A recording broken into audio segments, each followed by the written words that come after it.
Hi, folks. Today's episode brought to you by my favorite sponsor, sunsetlakesabade.com. If you use the code Left is Best, you get 20% off. Why are they my favorite sponsor? Is it the lifted tea, which I am taking a 4-pack on my vacation? Very nice. So that I can hang with the kids, relax, as it were, and relax? Or is it because all of their Sebede products are grown without pesticide, and they use integrated pest management and regenerative farming practices that they developed with the help of UVM up in Vermont, where they're from? Or is it maybe because their tinctures help me sleep, their salves work on my eczema, but they also help with your muscles, their Sebede fudge and Sebede coffee are great treats, or because of their smokables?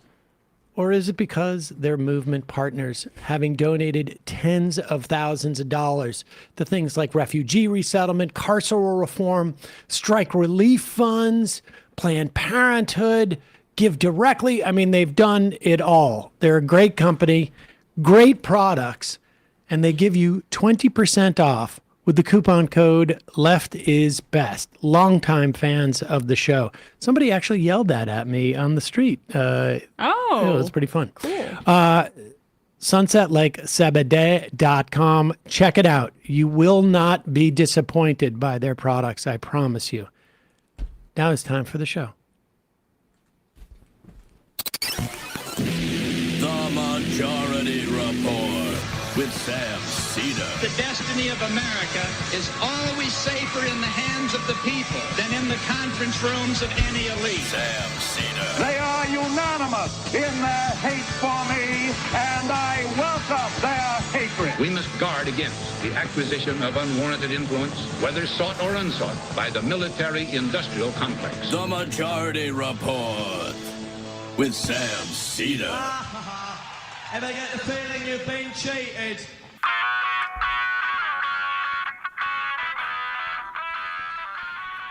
It is Tuesday, August 19th, 2025. My name is Sam Seder. This is the 5-time award-winning Majority Report.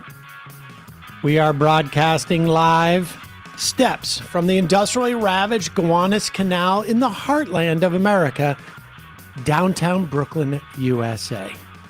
On the program today, Lisa Gilbert, co-president of Public Citizen and founder of the Not Above the Law Coalition, on Trump's federalizing, or I should say sending in a federal militia into Washington, D.C.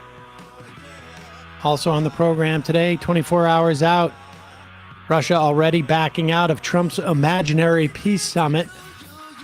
This as Russia continues to pound Ukraine as Zelensky leaves with some security promises, but few guarantees.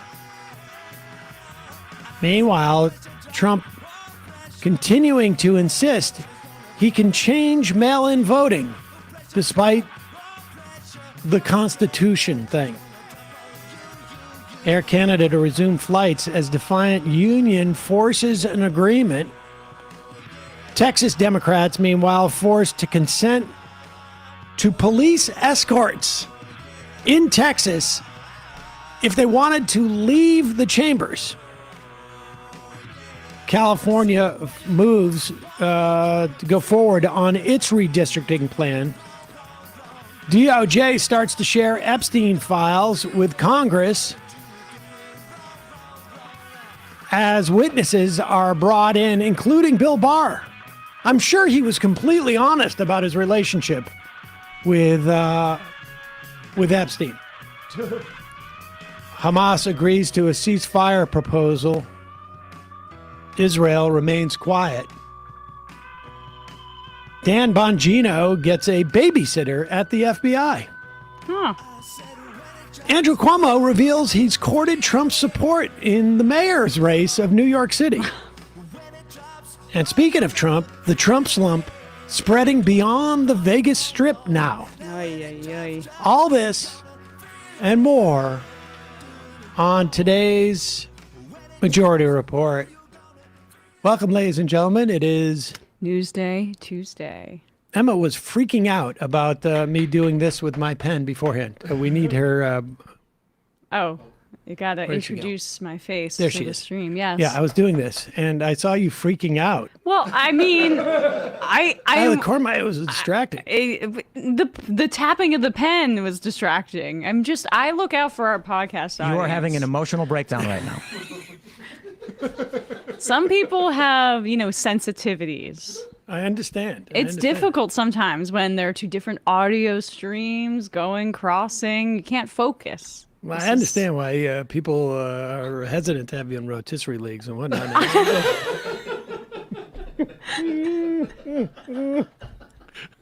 I got 30 seconds into the show without mentioning you. No one is in the No one knows. show. All No right, one's gonna know. folks. Maybe they'll know eventually. We're also going to have a special guest on the program later in the program in the fun half. Our special middle school correspondent will be here to give us an update on some of the issues and maybe find out where he stands on the potential of the mayor's race, because that has big implications for snow days. And so middle school kids are highly invested We in need that. his expertise. This story out of Canada, it's pretty impressive show of union strength and determination. About 10,000 Air Canada flight attendants were on strike. They are public employees, should be clear. Air Canada is a national airline. And on Saturday, the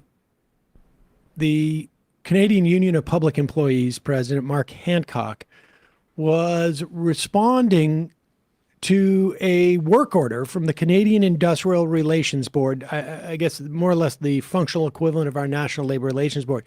Their labor law is obviously different than ours. However, this board had basically said, the strike is illegal. You got to get back to work. And here is the union president of COOP. I don't know how you pronounce it, but the Canadian Union of Public Employees in Toronto at the Pearson Airport. This was Saturday. This is the CIRB order. Here's what I'm supposed to do. I'm expected to say, stand down. I'm expected to direct you to go back to work. I'm expected to end this strike.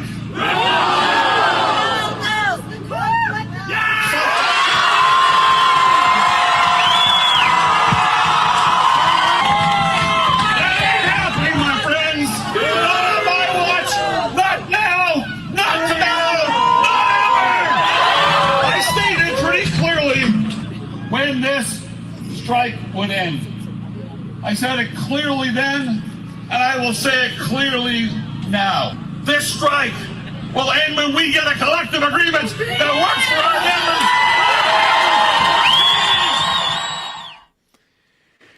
And of course, if an employer knows that the government's going to step in and end a strike when it starts to becoming painful for the employer, it really diminishes the power of a union, unless, of course, that union says, we're going to defy this order. And yesterday, Monday, during the day, Hancock was, I don't know if he was in the CUPE national offices, but here he is yesterday talking about that order that was still in effect as of yesterday afternoon. There's no limit. We're going to stay strong. We're going to stay committed to making sure that those workers can do the job that they love doing. and actually be able to afford a roof over their heads, to afford caring for their families. And if it means folks like me going to jail, then so be it. If it means our union being fined, then so be it. We're looking for a solution here. Our members want a solution here, but that solution has to be found at a bargaining table. And That's then late last night, well, I don't know how late it was, the Air Canada brought them back in. They had meetings. And as of last night, they struck a deal with the union. It remains to be seen if the union's going to, if the membership is going to ratify it. I don't know the details of the deal, but it is a good. I mean, it's the more that we see unions, labor fighting, and if not winning, I can't assess this deal. Obviously, I don't even know if the details have been released in any way. But this type of fight inspires other people to fight. And you'll recall, Sean Fain had about a year or two ago made a call for a general strike on May Day of 2028. And was calling on all sorts of unions to sign contracts and have them end right around that time. I was reading that a lot of what this dispute centers around is that that Air Canada pays flight attendants when the planes are, either taking a trip or in motion, and they're trying to get pay as more traditional employees, which seems to make total sense. And wasn't it true that last year Trudeau intervened in the dock and rail strikes that labor was really unhappy with at the time? So I wonder if, and I just don't have the expertise to know this, but if the CUPE national president here kind of learned from that, what happened last year under a different labor leader. I'm being corrected. I guess Air Canada went private in '89, but still had public sector union as its employees. And I'm also being told it's pronounced Kupai, like the mayo, but I don't know what mayo. That might be a joke. QP? I don't get it. I wouldn't take that as face value. Oh, it's QP. QP. Maybe. So Okay. there it is. People in Canada writing into us on the IM saying that all the Canadian news coverage of the strike was so incredibly anti-strike. I'm sure. I don't doubt it. The Canada's press. It's always often, even here in the U.S., it's the same thing. It's geared towards economic disruption and disruption to consumerism. And that... Same way the rail strike was. Yeah. And that's what neoliberalism is, where, we don't... And in the United States, we don't have robust social services. We have a very threadbare safety net that the Republicans just took a hammer to. So what keeps our society kind of together over the past few decades has been basically kind of cheaper goods. And so that's how our press orients their coverage of the health of our economy. I wish that they would do so in North America around the health of people's lives and workers' lives and their incomes. So that seems to be a problem in Canada and in the U.S. QP, IM's public sector union steward here, sharing the Air Canada story with members as proof you can violate the government order not to strike, achieve your goals, and win. This is the point of acts like this. It's analogous to the stuff that we've been talking about in terms of how you fight authoritarianism. One act, regardless of its material consequences in that moment, can spur other acts that end up providing more actual genuine material consequences. They're not mutually exclusive, But just understand that any point, particularly in the context of what we're about to talk to Lisa Gilbert about, when we have, ICE and other feds prowling the streets of D.C. in military vehicles, these acts of defiance empower other people. And what may seem meaningless very well may be just, use the analogy you want, and one link in the chain or one little butterfly wing that may ultimately make real change. You know, the butterfly A butterfly effect. effect, right? You're a big Ashton Kutcher fan. You're always talking about it. I have no idea about Ashton Kutcher's involvement in that whatsoever. He did Dude, Where's My Car, right? Yeah, I was shocked you didn't even know the name. That I knew. Because I had a buddy who was actually offered that role. Oh, really? Yeah. And he said, he got up and he said, F that, and walked out. Ross Rockley. That All tracks. right. In a moment, we're going to be talking to Lisa Gilbert, co-president of Public Citizen and founder of the Not Above the Law Coalition. I am just hours away from vacation. I don't know if that's coming across at all. Hey, Not at all, boss. we've got a lot of stuff. Disgusting. We've got a lot of stuff. Despicable. We've got a lot. We've got a lot of great ideas for our merch shop that we're going to roll out. You don't roll out. Remember what they said about the Iraq War. You don't roll out a new product until September. But we're going to be rolling out a couple of new products on our merch store. And am I anxious about it? Do I have my normal level of anxiety about it? Does it keep me up? No, because that's the easy part. Our merch store, when we come up with the product, it's getting it up and actually getting it to market, as it were, on the merch store is easy. And for years, I held off because I thought it would be a huge pain in the butt. But Shopify made it completely easy. It was a total game changer. And oh boy, have we made the bank on that merch store. But Shopify has made it absolutely easy for us. It's the commerce platform behind millions of businesses around the world, from household names like Magic Spoon to brands just getting started. What was the? I'm not doing anything. Okay. Shopify has hundreds of ready-to-use templates to help you build an online store to match your brand, whether it's beautiful, edgy, minimalist, little garage band. Always looking for an upgrade here. Shopify is packed with AI tools to help you put together product descriptions, page headlines, and even enhance your product photography. Best yet, Shopify helps you manage inventory, international shipping, processing, returns, and beyond. It integrates with IRL sales. So if we did a live show, we sell some t-shirts there. Our inventory is integrated. We can put our stores. It integrates with all social media. If you're ready to sell, you're ready for Shopify. Turn your big business idea into a cha-ching with Shopify on your side. Sign up for your $1 per month trial and start selling today at shopify.com/majority.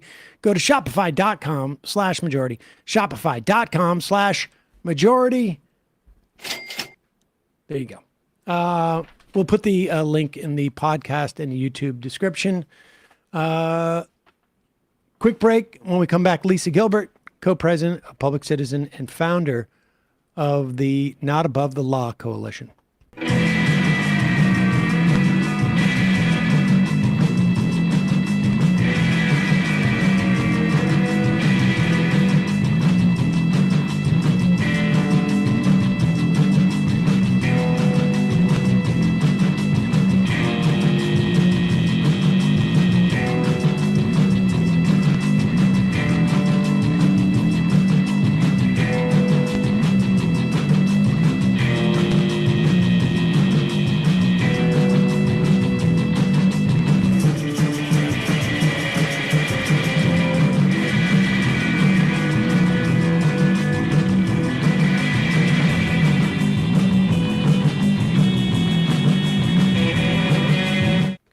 We are back. Sam Seder, Emma Vigeland on the Majority Report.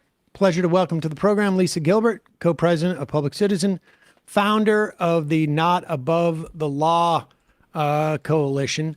Lisa, let's just start with this. Like, give us a slight timeline or brief timeline of what's happened in D.C. and what authority the president is using to essentially, invade D.C. I think in the way that the word invasion is thrown around, I think this is pretty appropriate. Just lay that out for us. Yeah, I too think that the word invade is appropriate. So what we've seen is a manufactured crisis. They have claimed that there is out of control crime in the district. As someone who lives here, I can tell you that that is not accurate. That violent crime is actually at a 30-year low. There was a explicit incident that they used to tee off of, calling up a fake state of emergency in DC, which allowed Trump to move forward with trying to federalize our police under the Home Rule Act, which gives them the ability for 30 days in this fake state of emergency to take over the police. And then beyond that, they are using an authority they do have, which is to call up the National Guard. And then in addition, over the last couple of days, we've seen a request go out to friendly states where, allies, Republican allies, are choosing to send additional state guard to DC. So, we've seen that happening.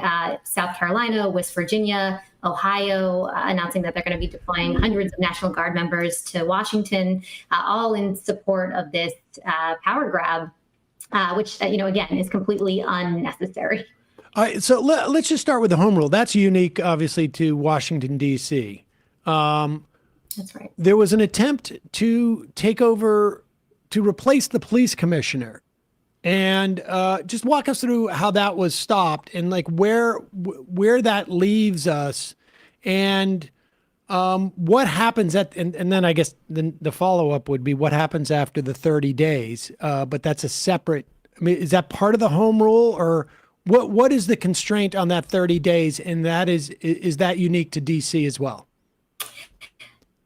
That is unique to DC. That is all part of the Home Rule Act. So as you know, DC is unfortunately not a state, so we have less prerogatives, privileges than those that are. However, the Home Rule Act is what gives us the ability to function, in a lot of ways, as something that is more relevant than just a city. We have powers, we have our own police force.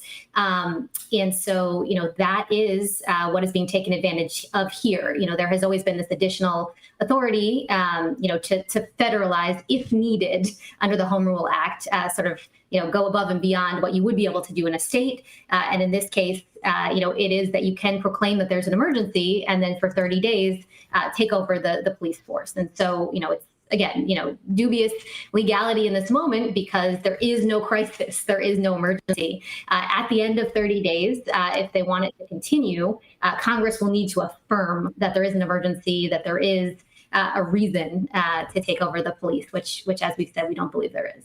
But how replicable is this elsewhere? I mean, this is almost asking you to expand on your answer here because obviously DC is so unique, but we're seeing them test out their authoritarian impulses and desires in a variety of different contexts. They tried in LA.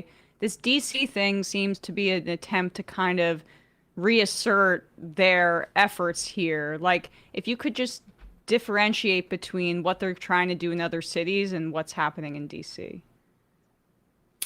Yes, you're right to say that DC is unique. The Home Rule Act is something that's present here, and special conditions of an emergency nature need to exist for the administration to be able to force federal purposes on top of our metropolitan police force. A crime emergency allows them to do that if there truly is one, but again, limited to no more than 30 days without congressional approval. Lisa, can I stop you? can I just Yes. introduce, because is there a standard for what constitutes an emergency? I mean, or is there basically that a gray area where there's a grace period where you have the 30 days before you need to actually prove there is an emergency? Because like you say, DC crime, 30-year low, and that was last year. And from Right. last year to now, it is down 26% year over year from where it was at a 30-year low. I mean, so there's just no possible rational way to argue that that's an emergency unless we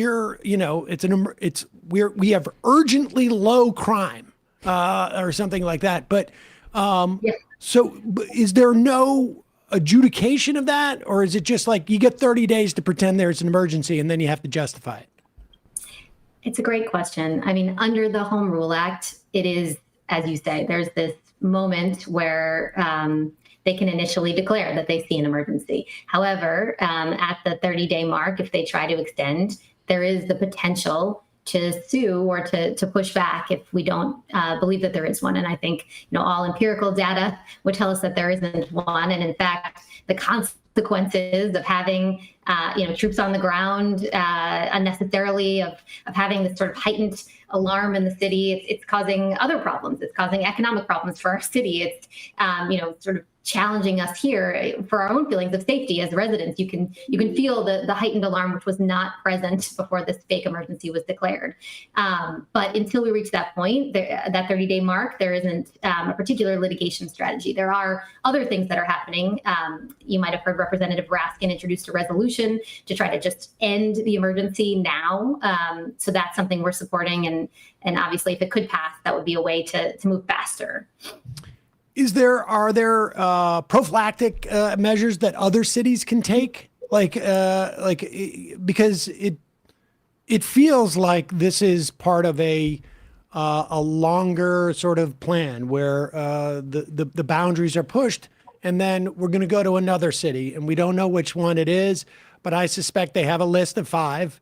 They've more or less said it, whether it's like Baltimore or Chicago or New York or Detroit or something like that, Philadelphia, where they're probably just waiting for, I don't know if it's another, if it's Big Balls goes on a trip to Philadelphia and gets bugged there or whatever it is, but they're waiting for some excuse. Yeah. Are there things that are being done now by these other cities or other groups, or to get some type of I mean, I don't know what the mechanism would be. I mean, it's a great point. I mean, aside from what we were just discussing, the sort of unique characteristics of DC that give them extra tools, obviously, we saw earlier this year what happened in Los Angeles, the deployment of the National Guard. That's something that can happen in other cities, not just DC. And it's very clear that this is part of Trump's plan to sort of, at least in DC's case, take over a capital city. And that's a proven authoritarian move, and threaten to do so in other places as well, where he perceives enemies or where there is dissent against his other authoritarian policies. So certainly we view this as part of a pattern of many other affronts that we've been witnessing, attacks on NGOs, on judges, on universities, all the different pillars of society that are, being threatened by Trump's moves. This is just a piece of the variety of ways that he is attacking democracy. Oh, well, have you heard from, you said it briefly, how businesses are being harmed? I'm seeing some reports that reservations and business activity in DC is down as Trump is bragging that it's up. But I also know that some of the data may not be fully comparable to last year because it was maybe restaurant week. And so it's not necessarily one-to-one. But could you clarify just what the impact is on the activity in the city? Yeah, I think some of that is still being unpacked for reasons you've said, and also that August itself is a sort of low intensity time in Washington where many people go away. So, we don't usually expect an economic bump in this moment. That said, it is far less than what was experienced this week last year. I think right now we have a lot of anecdotal reporting, though, from folks, particularly in areas that are near some of the checkpoints that have been set up, that their, bars and restaurants are being impacted around the U Street area, around the sort of Union Station area, et cetera. So I think we're still figuring out exactly the empirical metrics, but certainly we've got lots of stories from folks who can just walk into their business where they expect a certain amount of traffic on a Friday or Saturday night, and they're seeing far less. I would imagine it's also hard to disaggregate from the loss of tourism, that is international tourism that would probably be there in DC. So, right. and is there? I just got this question from an IMer. Is there a cool off period? In other words, could they leave the city and then redeploy 2 weeks later and keep doing this? It's possible. I think, they have a particular premise for the emergency they've declared right now, this, faux violent crime rationale. They could use something else. They could say there's another reason, there's another emergency. I mean, we've seen Trump use the word emergency very liberally to try to achieve lots of things that he wants, on the climate side, on other issue areas. Emergency is how they move the policies they want. So it would not surprise me if that's something they try to do if they're thwarted by Congress on this particular reason. And do we have any idea of, I know that it was reported that there was about 120, I think it was, FBI agents who were reassigned to do foot patrols at night. Doesn't necessarily sound like something that an FBI agent would be trained for per se, but do we know who's making up this federal force? Because there was talk in the first Trump administration, particularly what went down at Independence Square, that there was a lot of federal corrections officers, federal prison guards, who had been assigned to these sort of policing functions, which is not at all what they're trained for, it seems to me. I'm curious, do we have any sense of exactly who these people are? I don't think we do. I think a huge part of the problem right now is it's a scrum of different types of law enforcement on the streets. And obviously the masking that we're seeing makes it hard to identify particular persons. The sort of lack of identification, often things just say police, and that could be referring to lots of different sorts of enforcement. So a lot of what we're learning is sort of anecdotal, people piecing together, trying to understand. But no, I don't think we have a complete picture at all of who is where and when.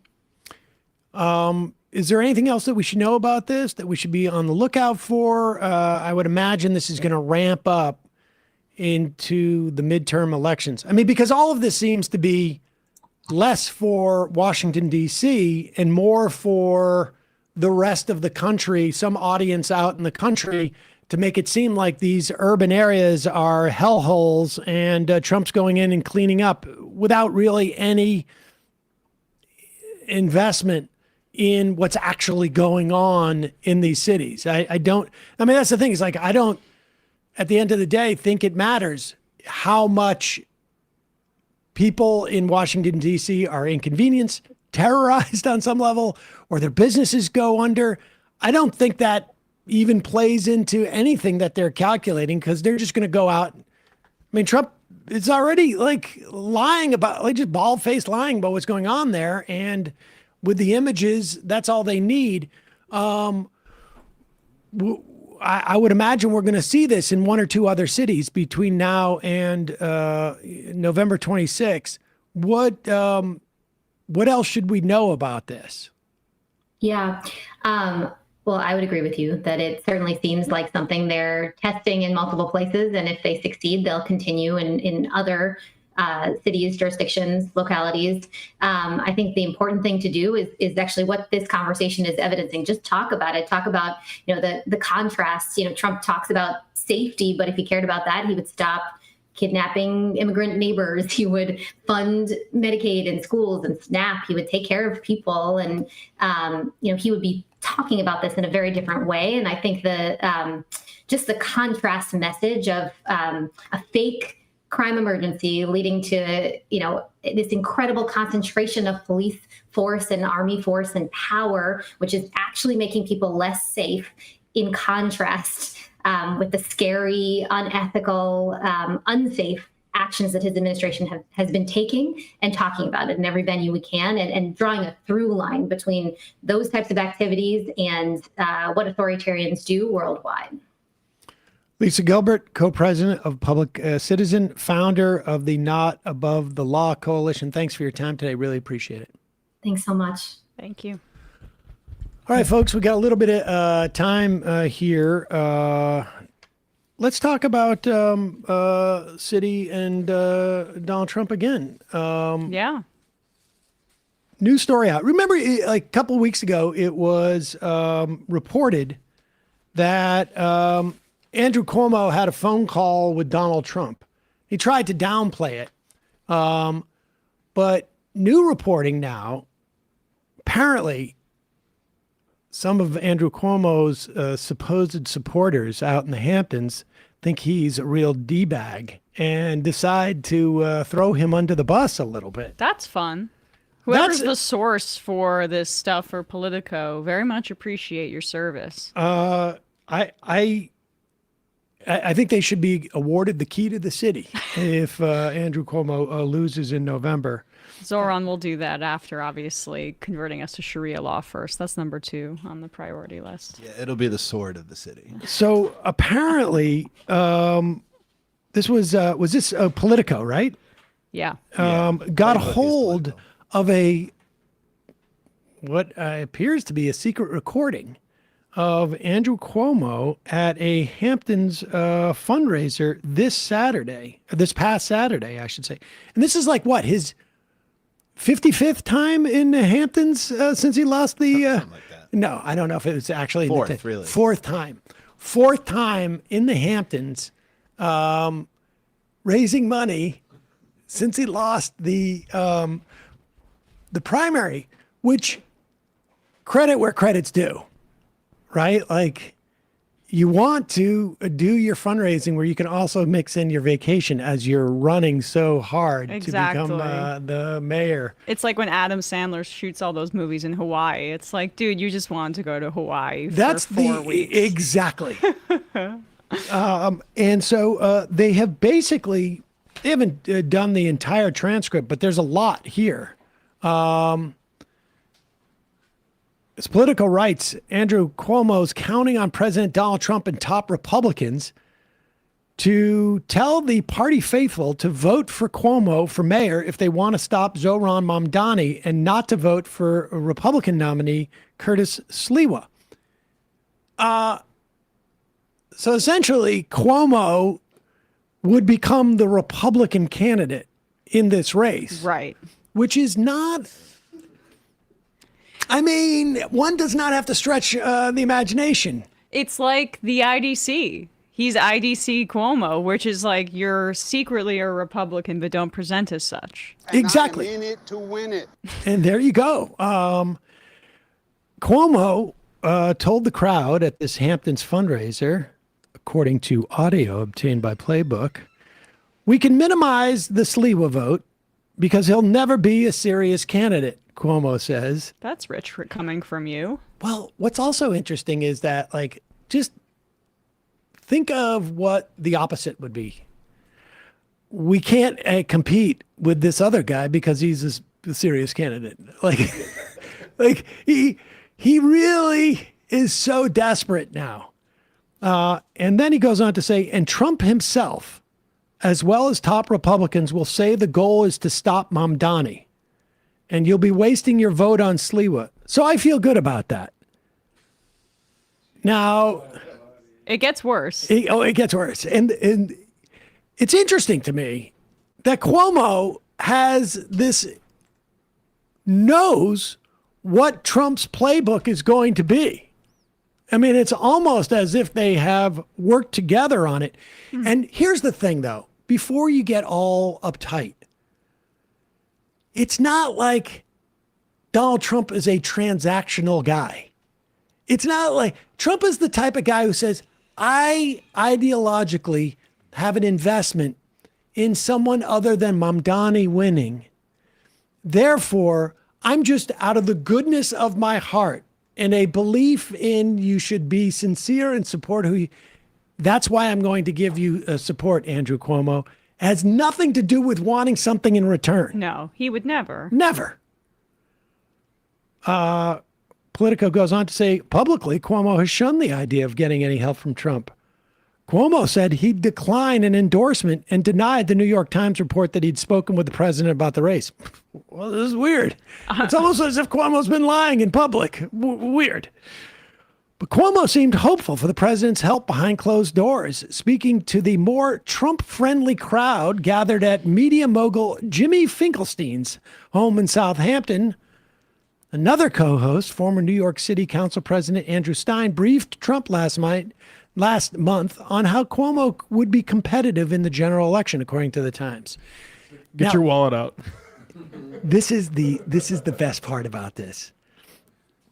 There was a in the New York Times story from that reported this that Stein and Mark Penn had tried to lobby the President Trump on the idea that Cuomo's got the best chance in the general election. It was also in there that Mark Penn, who is the scummiest of scumbags, incidentally, like the scummiest of scumbags.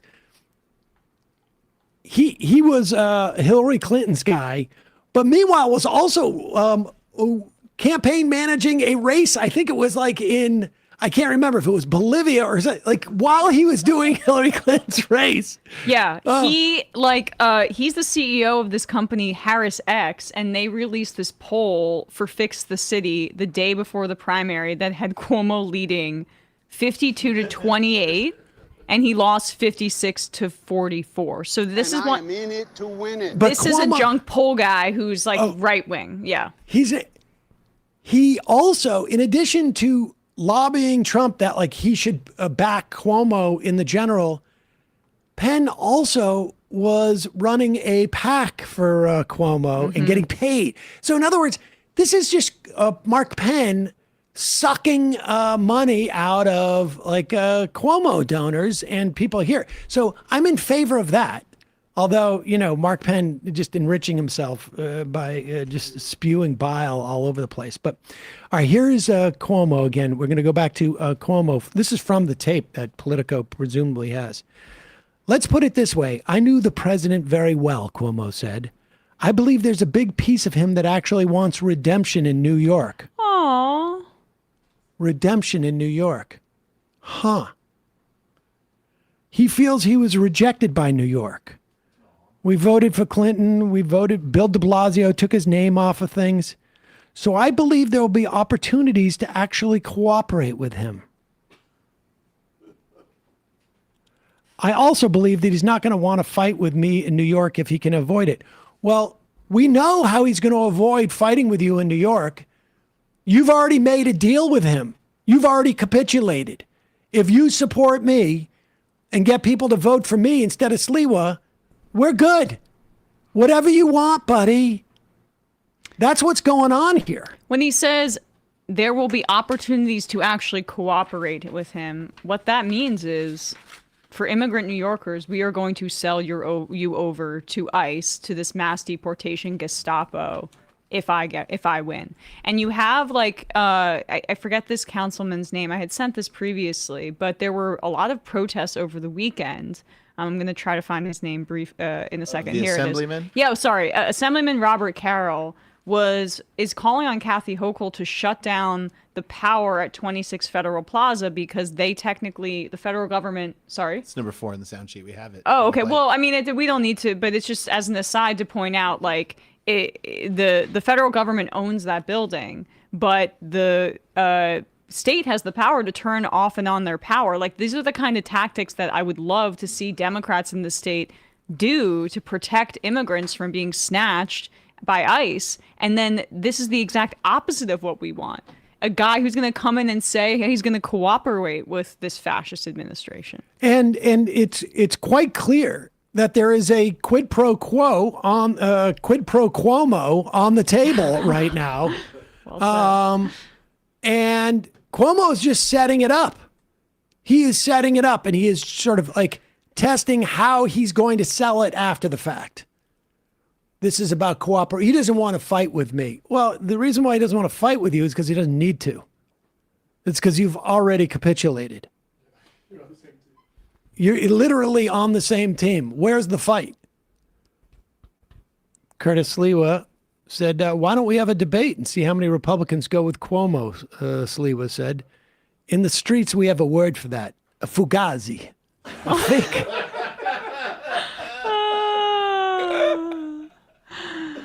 I love New York politics. I mean, it's really... He's like, I'm going to out-Italian you right here in ink in Politico. It's like buddy. Warriors all of a sudden. Mamdani's campaign said, since he's too afraid to say it to New Yorkers' faces, we'll make it clear Andrew Cuomo is Donald Trump's choice for mayor. Without a doubt. But I'm not only concerned, it's not a question of whether Trump would prefer Cuomo or this person. It is Cuomo is actively going to be working with Trump and actively owe him something. Never mind the billionaires that will support Cuomo. Never mind the New York State Republicans, the real estate lobby, the Ken Langone types, the charter schools, the tax cuts for corporations. He's going to owe Donald Trump. What he owes him, we don't know. But this isn't just Donald Trump's preference. This is his essentially representative in New York. Cuomo also wants to get Eric Adams out of the race. So the anti-Mamdani vote isn't split among them. Adams won't allow himself to be a spoiler, Cuomo said at the fundraiser. If that happened, he'd have to move to Florida afterwards. Or just move back to New Jersey, What where is he it? What always is it like? lived. Cuomo is so obsessed with moving to Florida. I know. Just go. You just said yourself. This is what's amazing. Didn't Cuomo say like 2 months ago, if Mamdani wins, I'm going to move to Florida? So you and Adams can go down there together, buddy. Also, Adams wants to move to Israel. What'd you say? Adams wants to move to Israel. He's already said. Oh. And Cuomo is so like, he is so petty and so small. He's saying that Adams would be responsible for Mamdani winning. You're the one who's lying. It's Cuomo who is the candidate who has like completely shot the bed that was made for him by all the billionaires. Like, I now he guess- wants to blame Adams. Adams You couldn't is the even beat this guy incumbent. Adams wasn't in the primary, Chief. Yes, like exactly. Paisan. It's like blaming the Celtics for the Thunder winning the finals last Exactly. Adams, who eviscerated Cuomo in a statement, was not happy. He said, Cuomo is an embarrassing double-digit loser who couldn't beat a socialist, and his failure created this entire scenario. Hell yeah. He should stop lecturing others, drop out of the spotlight, and maybe start by giving his daughter back her apartment. So that was the best thing that Eric Adams did as mayor, right there. That was it. You said Penn, right? Mark Penn. You know his buddy Douglas. Was it Schoen? Yeah. In The Hill, Zora Mamdani is a political risk Democrats shouldn't take. And you look at like his bio. It's like he started this firm with Penn in the 70s. He took $40,000 from a Ukrainian guy for introductions to Hillary Clinton. Like these are crooks. Well, total crooks. But total scumbag crooks. But it's funny that you mentioned The Hill because that Jimmy Finkelstein, the guy who he was at the fundraiser with, I'm pretty sure they have connections to The Hill. Yes. It was, yeah, he was the former owner of The Hill. Jesus. All right, folks. That's it for the free half of the show today. The first one that we have done under an hour, probably in months, if not years. Feels weird. We should extend it another 20 minutes. I probably, and just in wrapping up, I probably will end up doing that. No, folks, it's your support that makes the show possible. You can become a member by going to jointhemajorityreport.com. When you do, you not only get the free show free of commercials, but you also get the fun half. You get to IM us in the fun half. Also, don't forget, AM Quickie, amquickie.com. 3 times a week, email in your news breakdown in your email box, and you can upgrade to 5 times a week. Whitney and Corey doing a great job giving you the day's news. Also, don't forget the Discord. MajorityDiscord.com. I think we have over 15,000 people in there at least now. I think it could be past that. Check it out. Great resource for you. And of course, our merch shop, shop.majorityreportradio.com. We're going to take calls in the fun half of the program today. And don't forget justcoffee.coop, fair trade coffee, hot chocolate. Use the coupon code majority, get 10% off. We will be featuring in the fun half our special middle school correspondent will be joining us later in the program. Matt, Left Reckoning. Left Reckoning tonight. The final 2 interviews we had from the DSA convention with Kelsey Bond, who's running for city council down in Georgia as a DSA member for affordable housing, expanding public transit. And also 2 members of the National Political Committee who won their NPC election. So they'll be on DSA's National Political Committee talking about what that means. Tonight, 7 o'clock Eastern, we are about 2,000 and some change shy of 50,000 subscribers for Left Reckoning on YouTube. So it'd be nice to get there. If you're not subscribed, go do that. All right, folks, see you in the fun half.